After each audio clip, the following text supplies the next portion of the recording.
For generations of Australian truck drivers, farmers and motorists, there was one name on the fuel bowser that meant something. Ampol. The red and blue sign on every highway, every outback service station, every truck stop from Darwin to Hobart. Then, in 1995, it disappeared almost overnight. It was replaced by Caltex, a foreign name that meant nothing to the people who had grown up with Ampol. And then, 25 years later, it came back. This is the story of a Sydney lawyer's office in 1936, the tail end of the Great Depression, and one man who decided Australians deserved their own petrol company, a company the foreign oil giants never wanted to exist. The merger that killed the name, the comeback nobody saw coming, and what Ampol looks like today. It all begins with Sir William Gaston Walkley, and a vision that almost didn't survive its first year. To March 1936, as Australia struggled to recover from the Great Depression, a small group gathered in a Sydney lawyer's office. Sir William Gaston Walkley led the meeting, determined to break the grip of foreign oil giants who set petrol prices and sent profits overseas. For Australians, filling up meant sending money out of the country. Petrol cost around 17 cents a gallon, a price that weighed heavily on weekly wages. Walkley saw an opening for something different, a company owned by Australians, run for Australians, where anyone could buy shares and have a stake in their own fuel supply. On March 23, 1936, the Australian Motorists Petrol Company, known as AMP, was officially incorporated in New South Wales. Backed by motoring clubs and a mix of local investors, the company's charter promised domestic ownership and an end to the foreign monopoly. The idea was simple but radical. Let ordinary Australians invest in their own petrol and keep the profits at home. This was not just a business move. It was a statement of national pride, at a time when most everyday products were controlled by overseas companies. The first real test came a year later.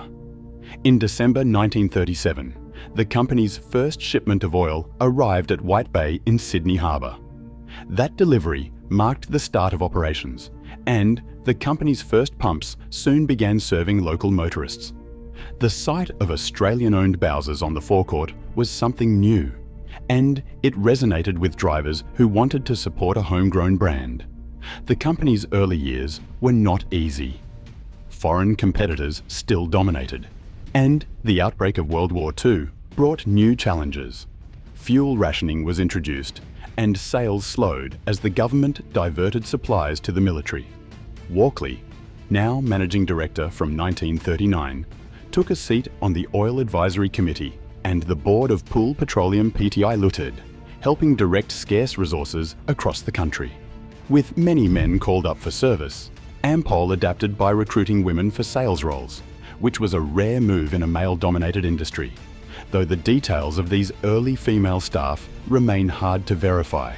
Wartime shortages tested the company's resilience, but Ampol survived when others folded, building a reputation for reliability and national loyalty that would last for decades. By the end of the war, Ampol was ready for something bigger.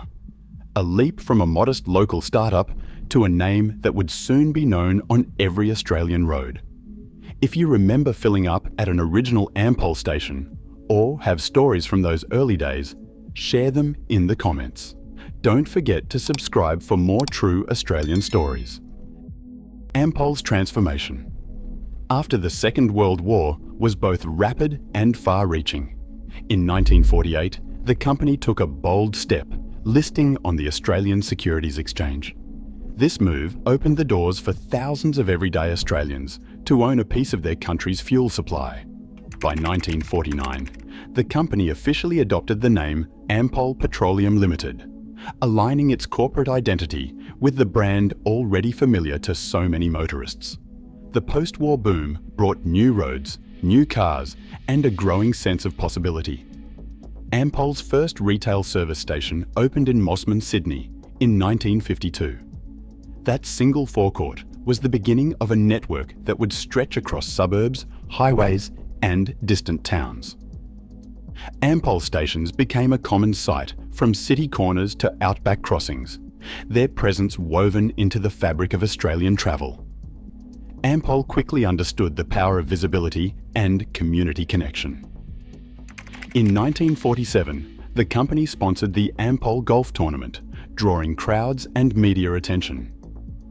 9 years later, Ampol became the first commercial sponsor of television coverage for the 1956 Melbourne Olympic Games, tying its name to a moment of national pride and the country's first taste of televised sport. The brand also appeared alongside popular entertainment, backing the TV series Hunter and placing itself in lounge rooms across the nation.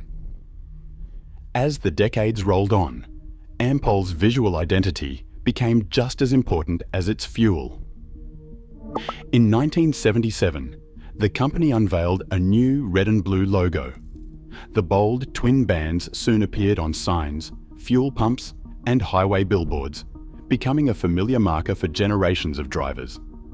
For many, spotting the Ampol sign meant a reliable stop on a long road, a place to fill up and grab a break.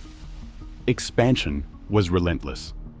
In 1981, Ampol acquired the Golden Fleece service station chain, adding over 200 outlets and bringing together two icons of Australian motoring under one banner.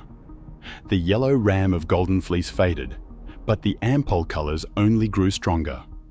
By the late 1980s, Ampol's reach extended even further.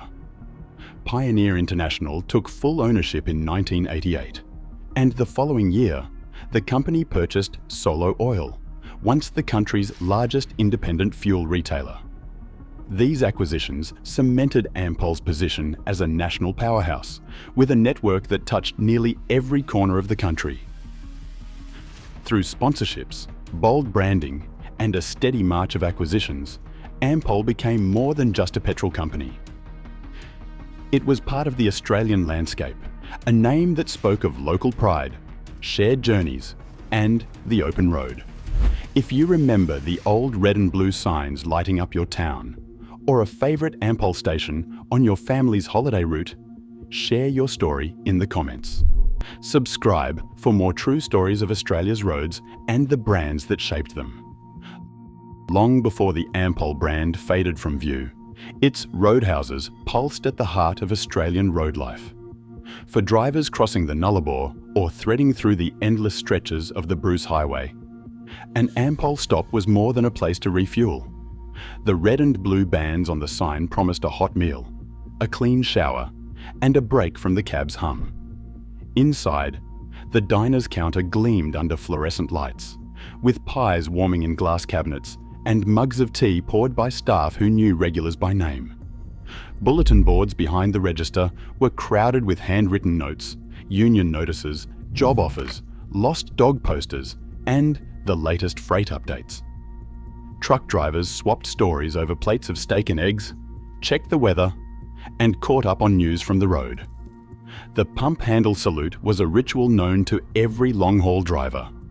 A raised lever to signal that the station was open, the price was fair, and a bit of company waited inside. For many, the Ampol Roadhouse was the only reliable stop for hundreds of kilometres, a lifeline during breakdowns, storms, or lonely midnight hauls. Some roadhouses even doubled as unofficial post offices, with parcels and letters waiting behind the counter for drivers heading north or west.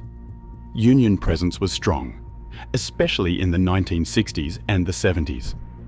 The Transport Workers Union often posted safety bulletins or strike news on the diner wall. During industrial disputes, these stops became gathering points, places where drivers could rest, regroup, and find out what was happening along the supply chain. For locals, Ampol stations were more than a waypoint. They were community hubs. Kids ran in for icy poles, parents picked up groceries, and the staff often knew every face in town. The smell of diesel, the hiss of the air compressor, and the familiar logo on the canopy became woven into the daily rhythm of rural life. If you've ever shared a meal or a story at an old Ampol roadhouse, let us know your memories in the comments. Subscribe for more true stories of Australia's roads and the brands that shape them. In May 1995, the boards of Ampol's parent company, Pioneer International, and Caltex Australia signed an agreement that would change the face of Australian fuel retailing.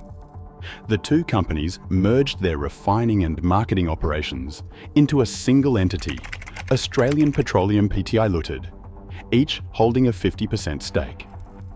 This was not just a handshake deal.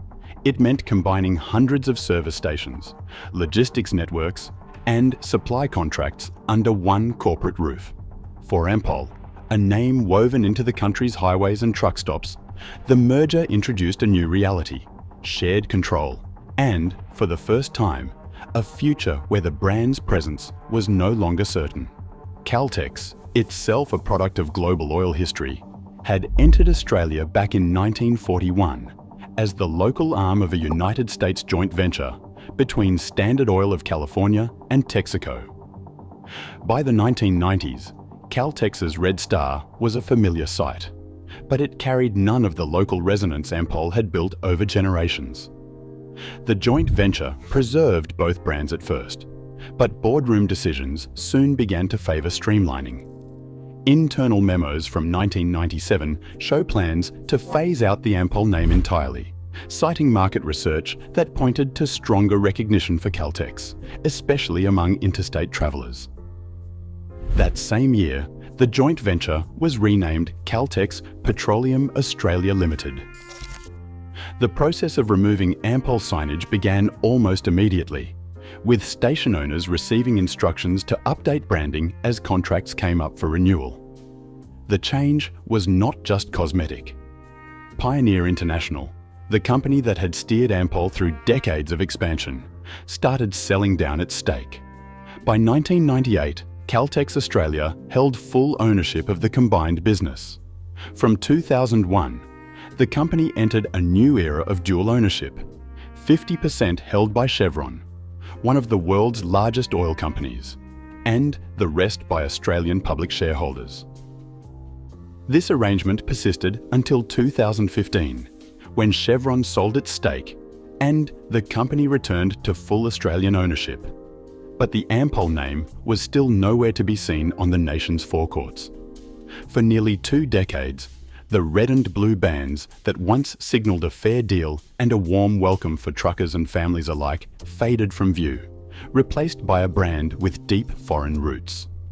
The disappearance was not a single event, but a slow, methodical process driven by boardroom votes and market logic. Yet, the memory of Ampol lingered, especially in the regions where the loss felt personal. Subscribe for more true stories of Australia's brands and the roads that connect us all. On the 14th May 2020, a decision that had been brewing for years finally came to a head. At the annual general meeting, shareholders faced a simple question with a weighty legacy.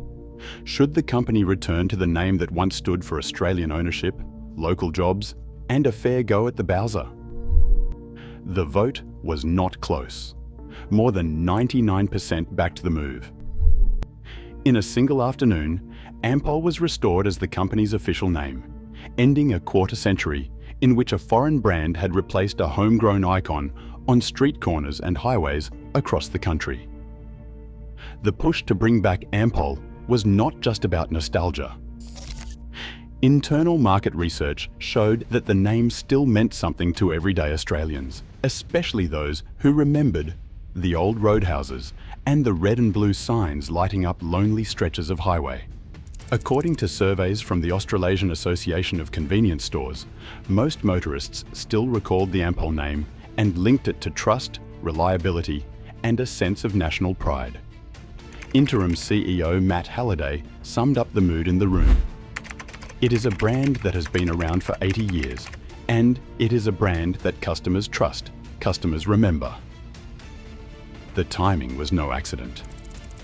By 2020, Caltex Australia was once again fully Australian owned, and the company had lost the right to use the Caltex name after Chevron withdrew its trademark license. The board saw an opportunity to do more than just swap logos. They wanted to restore a brand that had never really left the national memory, especially in regional towns and along the major freight routes where Ampol had always felt like a local companion.